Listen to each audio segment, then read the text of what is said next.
तो फिर इस चिट्ठी का तो उल्लंघन हो जाएगा अगर वो बोलेंगे तो। इसमें इतना ही है जो सीधा सीधा मतलब है। हाँ, पार्टी का जो अधिकृत बयान होगा, हाँ, वो ये 4 लोग देंगे। अच्छा अच्छा, यानी कि अब इसके अलावा कोई बोलेगा, 4 नहीं 2 ही का नाम है इसमें। नहीं, हाँ, नहीं 2, आपको तो चिट्ठी, आपका आधी चिट्ठी पहुंची है क्या? अच्छा माफ कीजिएगा, नीचे का फिर पढ़ रहा हूँ, फिर नाराज हो रहे हैं आप, माफ कीजिएगा, मैं माफी मांग रहा हूँ आपसे भाई। चिट्ठी क्यों नहीं पढ़ते भाई? मैं माफी मांग रहा हूँ आपसे, क्यों नाराज हो रहे हैं? देखिए क्यों नाराज हो रहे हैं इतना। आप जो बोलते, आपसे पूरी चिट्ठी पढ़ी है पहले। चलिए चलिए, मैं पढ़ लिया मेरे हाथ चिट्ठी है। मुझे बताइए, जिन 4 लोगों के अलावा आप बात कर रहे हैं नाराजगी से, यानी कोई और बोलेगा तो पार्टी की राय नहीं मानी जाएगी।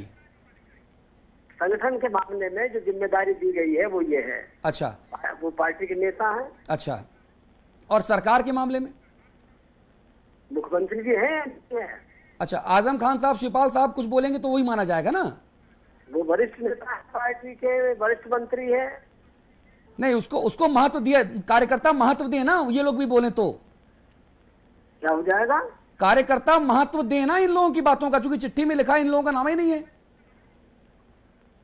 आपको कब दिक्कत हो रही है? नहीं, दिक्कत नहीं हो रही, मैं तो केवल पूछ रहा हूँ। अरे पार्टी, आप नाराज बहुत होते हैं भाई साहब। आप, ये तो पार्टी तय करती है। मैं तो इतनी विनम्रता से मुस्कुराते हुए पूछ रहा हूँ, आप गुस्सा हो जाते हैं। नहीं तो आपसे तो झगड़ा थोड़ा ही है यार। अच्छा ये बताइए, बिटवीन द लाइंस पढ़ने की जरूरत नहीं है ना हम लोगों को? क्या जरूरत पड़ रही है? जो सीधे सीधे चिट्ठी है उसी पर रही है आप। हाँ, नहीं तो उसी पे तो मैं पूछ रहा हूँ कि बाकी बड़े नेताओं का नाम नहीं है।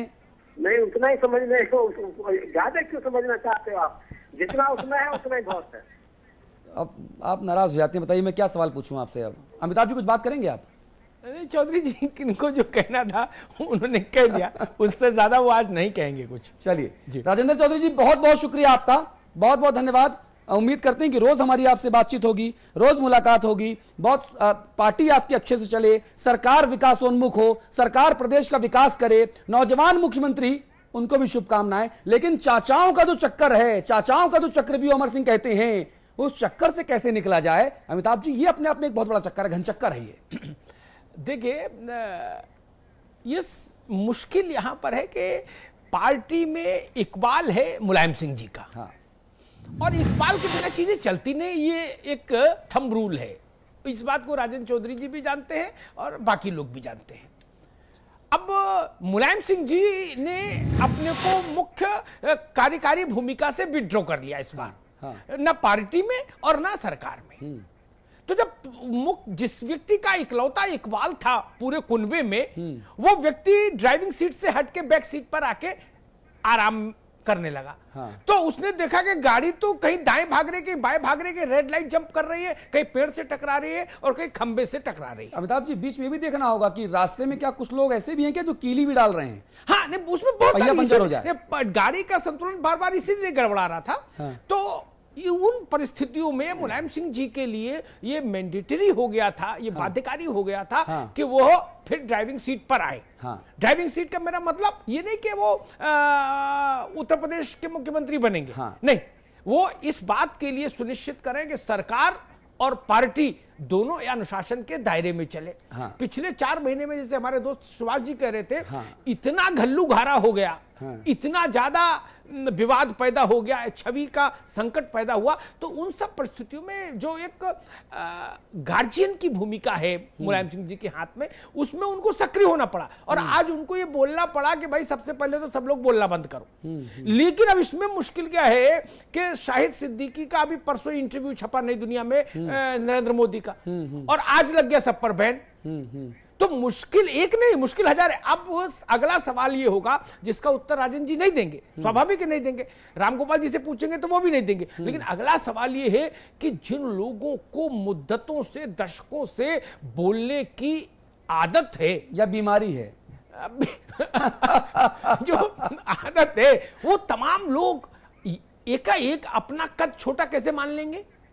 और आप देखिए, कल आजम साहब गाजियाबाद में थे अतुल जी, तो वो आजम खान वाणी के धनी हैं, बोलते हैं तो मतलब जिस पर निशाना साधते हैं वो तिलमिला जाता है और बाकी सुनने वालों को लेकिन बहुत आनंद आता है। अद्भुत वक्ता है आजम खान। ठीक है। तो कल जब उनसे किसान लोग मिले और मुआवजे की मांग का मसला उठाया, तो आजम खान ने बहुत मासूमी के साथ जवाब दिया कि हुजूर मैं तो झाड़ू पोछा का मंत्री हूं, झाड़ू पोछा का कोई काम हो आपके घर में तो मुझे बताइए, ये जमीन और मुआवजा बड़े मंत्री लोग देखते हैं। तो ये जो कटाक्ष है, इस ढंग के कटाक्षों से पार्टी कैसे बचेगी जी, इनको भी देखना पड़ेगा। महेंद्र सिंह जी, राजेंद्र चौधरी जी से हमारी बात हुई, प्रोफेसर राम गोपाल यादव जी की जो चिट्ठी हमारे सामने आई, और उसके बाद इसके दौरान एक के बाद एक लगातार बयान बहादुरों के बयान हमने दिखाए। क्या चाचाओं के चक्कर में, चाचाओं के चक्रव्यूह में भतीजे को और अपने बेटे को बचाने की कोशिश मुलायम सिंह जी कर रहे हैं? क्या पार्टी और सरकार की इमेज सुधारक जो मंत्र है, क्या ये जो चिट्ठी में लिखा है? उत्तर प्रदेश की स्थिति बद से बदतर होती चली जा रही है। हाँ। मैं तो आपसे कहना केवल इतना चाहूंगा कि जिस तरीके की परिस्थिति आज उत्तर प्रदेश में बनी हुई है, हाँ। इसमें मुलायम सिंह के पास दूसरा कोई रास्ता नहीं है सबकी आवाज को बंद कर देने के सिवा। हाँ। वो चाहते हैं कि सबकी आवाज बंद हो जाए। हाँ। और मुलायम सिंह जी ने 100 दिन पर 100 नंबर दिया था, अभी आपने देखा थोड़े दिन पहले। हाँ। लेकिन उसके बाद मुलायम सिंह जी को ड्राइविंग सीट पे आने के लिए अभी अमिताभ भाई कह रहे थे कि आना पड़ रहा है। परिस्थितियां तेजी के साथ बदल रही हैं उत्तर प्रदेश में, और फिर से वही जंगल राज जलता हुआ उत्तर प्रदेश। अभी जैसा कि आदरणीय सुभाष भाई साहब ने कहा कि चारों तरफ दंगे की स्थिति बन रही है। बरेली की स्थिति आप देख रहे हैं, कंट्रोल में आ नहीं रही है। आजम खां कंट्रोल में है नहीं, कोई भी मंत्री उनके साथ है नहीं, मुख्यमंत्री बेचारे साबित हो रहे हैं। मुलायम सिंह जी वहां से निर्देशन दे रहे हैं, उसके बावजूद भी नंबर 100 के 100 दे रहे हैं। इन सब परिस्थितियों में राजेंद्र भाई के पास कोई विकल्प, कोई जवाब नहीं किसी चीज का। परिस्थितियां बद से बदतर हो गई हैं।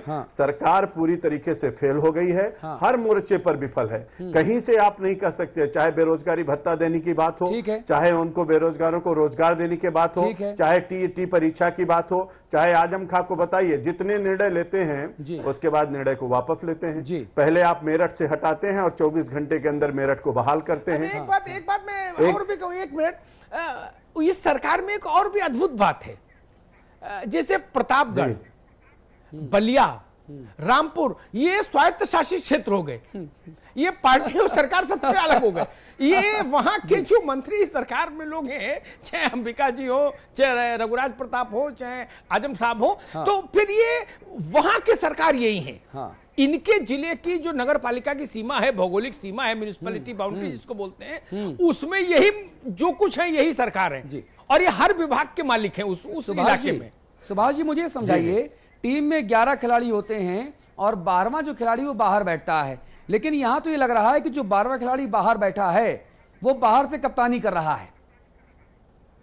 हाँ, बिल्कुल ठीक कह रहे हैं। मुझे लग रहा है कि ये स्थिति वैसी ही है जैसे केंद्र में यूपीए सरकार की है। हाँ। भले ही प्रधानमंत्री वहां पर मनमोहन सिंह हैं, लेकिन रिमोट कंट्रोल सोनिया गांधी के हाथ में है। उत्तर प्रदेश में भी बिल्कुल उसी का रिपीटेशन हो रहा है। हाँ। अखिलेश यादव भले ही मुख्यमंत्री हों, हाँ। लेकिन रिमोट कंट्रोल मुलायम सिंह के हाथ में। जैसा आप कह रहे हैं कि ड्राइविंग सीट पर तो अखिलेश यादव हैं, हाँ। लेकिन बैक सीट ड्राइविंग जो है मुलायम सिंह यादव कर रहे हैं। हाँ। तो ऐसी गाड़ी का आप सोच सकते हैं कि कितना भरोसा और कितनी दूर तक जाएगी। हाँ। तो ये सारा चीजें एक दोनों पार्टी के अंदर बहुत बड़ा इनर कॉन्ट्रडिक्शन है, जिसके कारण आज ये पार्टी को, राजेंद्र चौधरी को बयान जारी करना पड़ा कि साहब सबकी जबान पे ताला लग गया है, खाली प्रोफेसर साहब बोलेंगे और हम बोलेंगे। क्योंकि 4 महीने में उन्होंने देख लिया कि आजम खां कहीं कुछ बोल रहे हैं, मोहन सिंह कहीं कुछ बोल रहे हैं, बाकी नेता अलग अलग बोल रहे हैं। इससे पार्टी की स्थिति बहुत खराब होती जा रही है। लेकिन तो लेकिन सुभाष जी, शाहिद सिद्दीकी साहब ने तो बहुत साफ शब्दों में कहा कि मैं अपनी राजनीति और पत्रकारिता दोनों को दूर दूर रखता हूं, दोनों को मैं मिलने जुलने नहीं देता। मैं पत्रकार की हैसियत से, नई दुनिया के संपादक की हैसियत से मोदी का इंटरव्यू लेने गया। मोहन सिंह साहब जब बवाल होता है, अमिताभ जी से इंटरव्यू के बाद जब हंगामा होता है, जब यहां वहां छपते हैं, जवाब मांगा जाता है तो चिट्ठी लिखते हैं और कहते हैं साहब मेरी व्यक्तिगत राय है। अरे पार्टी का कोई भी नेता पार्टी के मामले में शामिल होता है, सरकार में उसके लिए गए फैसले मुख्यमंत्री जी इंप्लीमेंट करते हैं, और वो जब पकड़ा जाता है, फंसता है, तो साहब निजी राय है। ये तो बड़ी अद्भुत निजी राय है। बिल्कुल जैसे आपने कहा ना कि उन्होंने ये कह दिया, तो इसका मतलब साफ है कि सबने कह दिया कि हम अपने हिसाब से चलेंगे। हाँ। आप ये हमारी जबान पे ताला लगा दिए तो ऐसा नहीं कि हम बोलेंगे नहीं। हाँ। ये बहुजन समाज पार्टी नहीं कि मायावती का इतना इकबाल हो या मायावती का डर हो, हाँ, या मायावती का खौफ हो कि सब आदमी चुप हो जाएं। आप अभी देखिएगा आजम खां अपने तरीके से बोलेंगे, मोहन सिंह ने अभी आपके इंटरव्यू में 15 दिन पहले सरकार की, मुख्यमंत्री की धज्जियां उड़ा करके रख दी। वो नहीं चाहते थे किसको मंत्री बनाए, किसको ना बनाए। तो मुझे नहीं लगता कि इस कॉन्ट्रडिक्टरी सरकार में कि जिसमें मुख्यमंत्री कोई हो और उसकी ताकत किसी और के हाथ में, आगे पार्टी और सरकार दोनों बहुत अच्छे से चलेंगे, इसमें बहुत शक है। जी, इसमें बहुत शक है। अमिताभ जी, अंतिम पड़ाव आपकी संपादकीय टिप्पणी। देखिए, मैं कहूंगा जब इस सरकार का निर्माण हो रहा था तब मैंने एक सवाल उठाया था चर्चा में कि आप युवा मुख्यमंत्री दे रहे हैं प्रदेश को, जो सपनों से भरा है, संभावनाओं से भरा है, ठीक है, उसके इंटेंशंस पर शक नहीं हो सकता। वो तो पहली बार इम्तिहान में बैठ ही रहा है व्यक्ति, इसलिए उस पर शक नहीं करूंगा। लेकिन आप उसके साथ जो टीम दे रहे हैं, वो टीम वो तमाम ओलंपिक खेली हुई टीम है। वो कोच भी रह लिए, कप्तान भी रह लिए, खिलाड़ी भी रह लिए, वो लोग कैसे मैच करेंगे बताइए? वो सब लोग, अब राजा हरदमन सिंह भी इसमें है। अब मैं तो कभी कभी सोचता हूं कि मंत्रियों में अभिषेक मिश्रा को छोड़ दीजिए, तो किसको बजर देकर बुलाए अखिलेश जी अपने केबिन में? आओ जरा मेरे केबिन में। किसको बजर दे सकते हैं? जिसको बजर देंगे वो नेताजी को फोन लगा देगा तत्काल कि नेताजी देखिए अब ये दिन देखना था क्या? एक मुसीबत हो कैसे चला। फिर जो अधिकारियों की तैनाती हुई, ठीक है, उसमें भी आप देख लीजिए, पंचम तल पर जो भी लोग आए, मुख्यमंत्री सचिवालय में जो भी लोग आए, उनमें कोई भी चेहरा ऐसा नहीं दिखता कि ये नया चेहरा है, ये अखिलेश जी के रीति नीति से चलने के लिए लाया गया। और जिनको अखिलेश जी ने कभी अंकल ना कहा हो, नहीं, वही पुराने लोग, अधिकारी भी वो जिनको अखिलेश जी अंकल कहते रहे, हाँ, अधिकारी भी वो हैं। हाँ। तो ये बात अमर सिंह के जुमला में इस्तेमाल नहीं करूंगा, लेकिन एक व्यवहारिक समस्या है। मुझसे समाजवादी पार्टी के बहुत सारे नेताओं ने अनौपचारिक बात में ये बात कही कि ये समस्या है, और मैं कहूंगा कि मुलायम सिंह जी को समय रहते इस व्यवहारिक असुविधा का समाधान निकालना होगा। राजा साझे का नहीं हो सकता अतुल जी, राजा राजा होता है, उसको राजा बनाइए तभी परिणाम आएंगे। जी, बहुत महत्वपूर्ण बात कह रहे हैं कि इस व्यवहारिक असुविधा का हल ईमानदारी से निकालना है, असरदार निकालना है, क्योंकि ये उत्तर प्रदेश के उत्तम प्रदेश बनने की जो एक कवायद है, जो सपने दिखाए गए, ये उसका विकासोन्मुख होने का मार्ग है, और इस मार्ग में रोड़े नहीं अटकाए जाने चाहिए। ये तो एक आइडियल सिचुएशन हो गई। लेकिन जो रोड़े अटका रहे हैं, अगर आप उनके लिए रोड़ा बन जाएं, जो विकास की गाड़ी आगे लेके जा रहे हैं, जिनके साथ लेके जा रहे हैं, अगर वो साथी ही रोड़ा बन जाएं, तो फिर क्या हो? ये अपने आप में एक बहुत बड़ा सवाल है। महेंद्र सिंह जी बहुत धन्यवाद, सुभाष मिश्रा जी बहुत धन्यवाद, अमिताभ जी आप बने रहेंगे। एक ब्रेक हमें यहां पर लेना है। ब्रेक के उस पार आदरणीय एनडी तिवारी जी का जो पराक्रम है, उस पराक्रम की चर्चा होगी, क्योंकि आज अदालत ने उस पराक्रम पर मुहर लगा दी। तुरंत लौट के आते हैं। जब होने लगी किरकिरी, उठने लगे सवाल, जब मतभेद बन गए झगड़े और साइकिल हो गई बेहाल, तब मैदान में आए नेताजी। स्टेट टीम का यंगेस्ट बैट्समैन हूँ बॉस, मजाक थोड़ी ना। तुम ना थोड़ी प्यास बढ़ाओ, थोड़ा पसीना बहाओ, थोड़ा डेडिकेशन दिखाओ, थोड़ी और प्यास बढ़ाओ। अरे कंचों की प्रैक्टिस काम में लाओ, और जल्दी आउट हो जाओ तो रनर बन के मैच जिताओ। फिर जो प्यास लगेगी वो लिम्का से बुझेगी। प्यास बढ़ाओ, लिम्का। मॉम, आज खाने में क्या है? लौकी, और लौकी सुन के भागना मत, आज स्पेशल है। आज लौकी का कोफ्ता बनाया, और सुनो वैसे कल का करेला भी है। अरे तुम कहाँ जा रहे हो? वो आज मीठे में क्या है?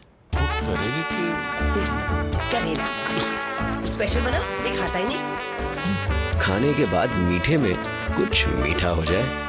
एक परफेक्ट इंजीनियर बनने से पहले, स्टॉक मार्केट में अपनी जगह बनाने से पहले, सॉफ्टवेयर प्रोफेशनल बनने से पहले, एक मल्टीनेशनल ग्रुप का सीईओ बनने से पहले मार्केट के उतार चढ़ाव को समझा, मैनेजमेंट के कॉन्सेप्ट्स को समझा, एक परफेक्ट स्टूडेंट बना। मैंने डिग्री हासिल की। I studied at quantum global campus, जिंदगी को दे नई दिशा। कुमाऊं हो या गढ़वाल, या राजधानी देहरादून का कोई बवाल, हो पहाड़ी क्षेत्र की हलचल या मैदानी इलाके का कोई सवाल, जानिए उत्तराखंड का पूरा सूरत हाल। देखिए हमारा उत्तराखंड सुबह 7 बजे, दोपहर 1:30 बजे और शाम 7 बजे, सिर्फ समाचार प्लस पर।